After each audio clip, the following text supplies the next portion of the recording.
Things can be difficult and fun if you learn to enjoy the challenge of it. Also, if you'd like a video on university kind of terms going into it, applying for it, let me know, because I had to figure that out and I was extremely confused, and nothing seemed to help me, so if you need help, feel free to ask me. Maybe I can make a video about understanding Shakespeare too. I don't totally get it, but I got it enough to pass, so. Hello, I'm Emma, and I have anxiety and OCPD. In this video, I will be talking about some high school tips since I recently graduated from high school and I'm moving on to university.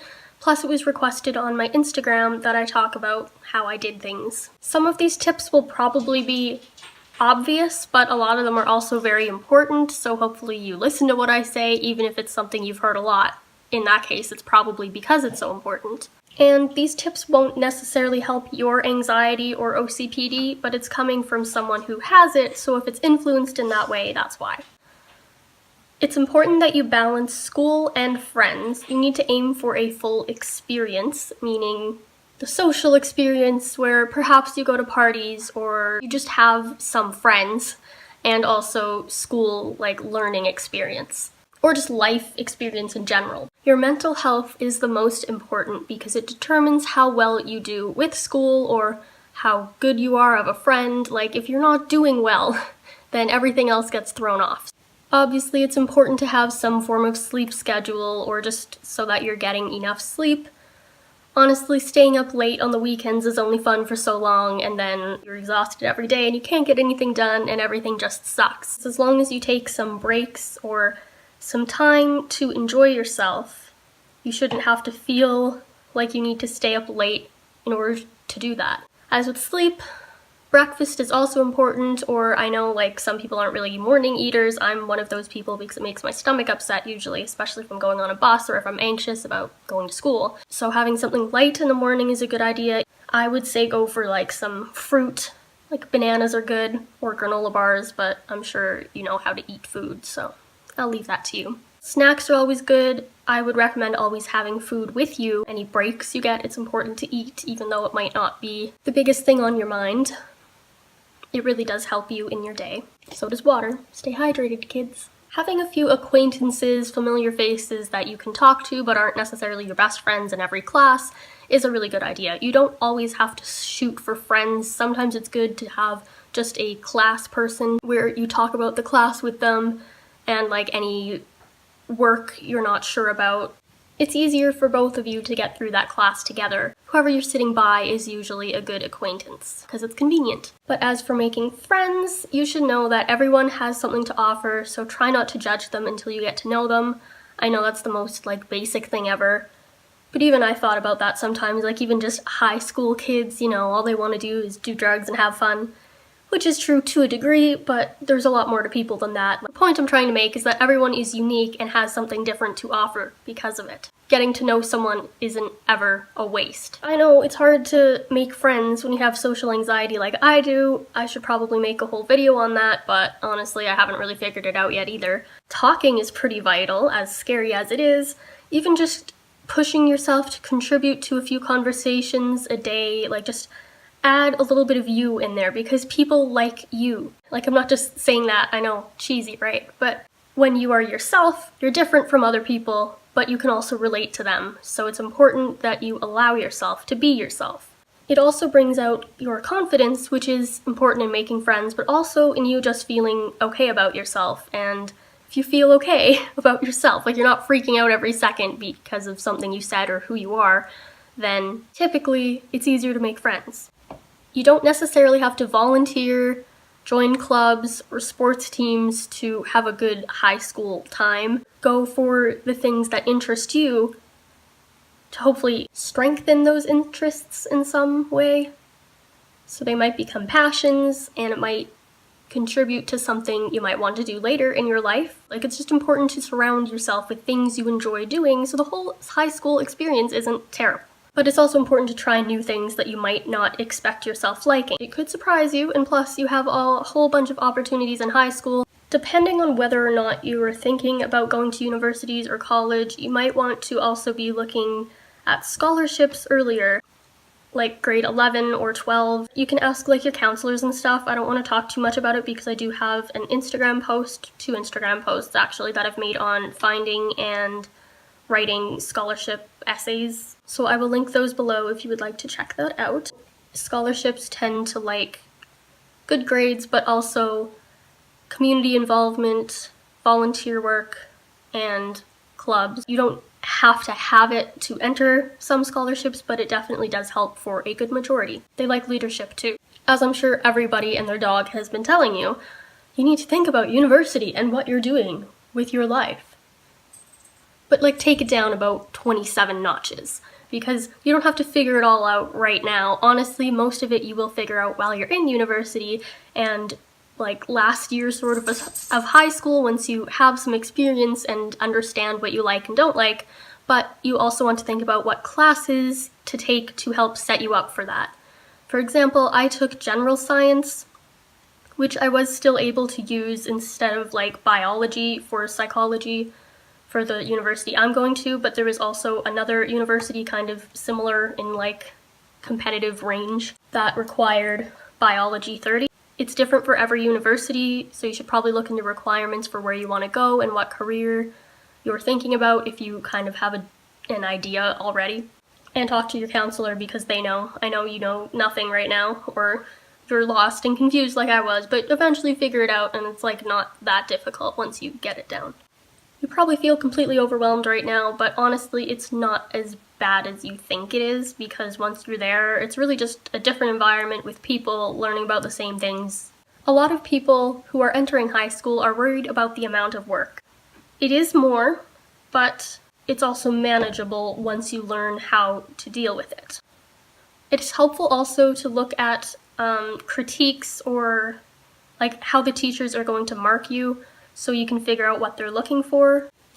Asking for help is important. I know people are afraid to ask the teacher for help. I got over that soon though with math, because math is hard, and if you don't get it, you're just stuck and you fall behind really easily, and that can be true for any class if it's like something, especially a key idea that's totally messing with you. The teachers are there to help you. Asking for help is just more efficient, because instead of sitting there confused and unsure, wasting your time, and teachers like when you're specific. If you can pinpoint more what you're stuck on, it's a lot easier for them to help you. Take advantage of their resources. Like some teachers offer like a 10% bonus if you look over your quiz and correct it, like with the knowledge you have now, you can bump up your grades. Forgot to include, there's also a thing called upgrading, which can boost your grades and earn you more credit for university if needed. You can also take another high school year or take over a class if needed, so basically you never run out of hope. There's always something you can do. It helps you also if you can make whatever you're studying interesting and learn to enjoy being at school, not just for friends. Things can be difficult and fun if you learn to enjoy the challenge of it. Just find something you like about it, maybe something that can relate to your life. Like even if you're reading a boring novel, if you can find a character you like, usually you can even use the character that you like in a story or essay that you need to write also. Choosing what you like with something and working with it, especially for English, is a lot easier than trying to work with something you don't like or don't understand.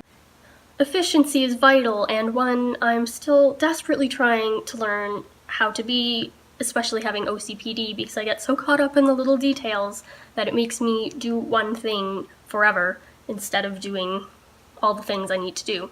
Which is why time management is so important. Because you have so much work to do, it's important that you are able to accomplish it quick enough. Obviously, deadlines are important, but also a lot of the times teachers will stretch it for you as long as it's not a constant thing. But if you're a good student and clearly trying your best and just overwhelmed, sometimes you can hand it in a little later. But it's better to hand your stuff in no matter what, because that's how you get graded, as well as do your homework, helping you understand what's happening in the class so you can do better on like tests and things worth more. And also it'll just make it easier for yourself in general if you know what's going on. Try to do things earlier rather than later. Like don't procrastinate if you can help it. It just makes everything better for you if you don't procrastinate. If you get the things done when you have time to do them, because you'll just have more assignments coming in later. So if you can stay on track as best as you can, at least with deadlines, it will help you not drown in work. Finding your learning style is helpful. I'm sure you've taken some of those quizzes that most middle and high schools make you take to figure out how you learn best. It's usually, I'll link the test below if I can find it. It can help you figure out the best study method for you to remember things, but also you can just experiment with different types and figure out what sticks in your mind best. You've probably seen all those beautiful pictures with like the nice handwriting, and it's like the perfect printing and the pretty colors and the nice little diagrams. As nice as that looks, it takes forever. I've tried it. I have terrible handwriting, so it never looks that good anyways, because you're aiming for functional and efficient, and that's not necessarily efficient. Sometimes it helps to type out your notes. A lot of times it does help to some people to rewrite their notes, but I would caution you on doing that because I've done it and it takes forever. Same with cue cards. And study guides are good for main points of something, but not if you're just rewriting the whole thing, because oftentimes the notes you write down, you don't actually need all the information. You should be focused on the topic. Teachers often say you only have to write down the main points or what's important, but I know me, as well as several other people I've heard it from, like, how do you figure out what's important? It's actually a lot easier than it sounds. I know it's an overwhelming amount of information that's typically thrown at you, but really, you just need enough to understand. You just need the main things to explain the concept. So if you only write down a few words, if you can look at it and understand what's happening, then you're probably good. A lot of times the teacher will point out what's important, and sometimes they even print out the note sheets for you and like fill in the blanks, so they do try to make it easier on you. Study guides are also helpful for if you're taking information from like a mass amount of information. Quizzes for me was like kind of like a bar for me to figure out what I needed to work more on, what concepts I understood. Like any test or quiz in general can help you set up for the final exam, which there tends to be. You should keep everything for the final exam.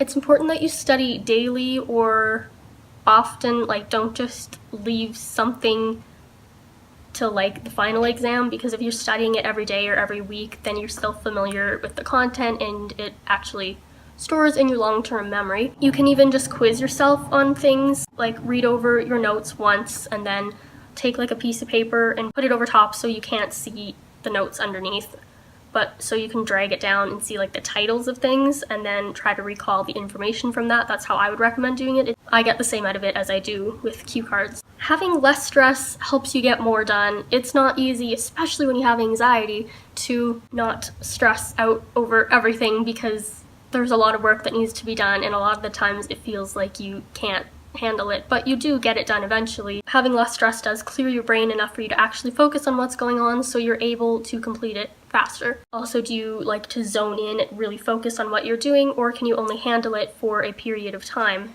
like 15 minutes and then take a break for 5 minutes? But no matter how you work, I would recommend taking breaks. It just depends on how often you take breaks, but if you feel yourself getting frustrated or like you can't seem to accomplish anything, or you've just been working for a long time so you don't suffer from burnout, it is important that you take breaks or give yourself rewards. And by take breaks, I mean like actual time away from what you're doing. Having some water, having a snack, changing your environment is important. Some people like to just sit in one environment because it's like their study space and they can focus there and like not really anywhere else, which I understand. But I would recommend also changing it up. When I'm working for a long period of time, no matter what it's on, I get myself out of one space because it kind of drives me crazy after a while. And like it's the only thing that'll get me through it sometimes, like with studying cue cards. Like I had a mound of cue cards, like it wasn't even okay. So I'd walk around, I'd pace back and forth, sit on the floor, change rooms, go outside, go to Starbucks. There's a lot of places you can go. Caffeine's good, but don't rely on coffee either. Coffee doesn't solve all your problems, believe it or not. As for essays, break down the question. It's important to have unique points, like just brainstorm like a list of ideas relating to it. If you can understand how it could relate to you, then sometimes it might help you come up with more ideas. Often what questions are on like diplomas or exams or essays or whatever, it's usually about transitional periods or coming of age, so like growing up. Helps to think of vital moments in your life that somehow define who you are or your growth or something you learned, rather than just like talking about what happens. For example, if it's like in a novel, don't just explain what happens, explain how that relates to the essay question as well as what you have to say about the essay question. So the thesis is what you have to say about the essay question. It seems a lot more overwhelming than it is once you practice it a bunch more times. Obviously there's a lot more, so if there's anything you have questions about or you want me to explain in more depth, feel free to comment below, or video ideas related to this stuff, you can comment that as well. Also, I will be posting some of my notes for particular classes that might help you, might not help you, depending on what you're taking and also where you live, because I know curriculums differ. I'm in Canada. Hopefully the notes I have can assist some people, because I worked a lot more than I should have on them, so I like to pass them down. And if you think someone might benefit from them, feel free to recommend them to my video or the link below.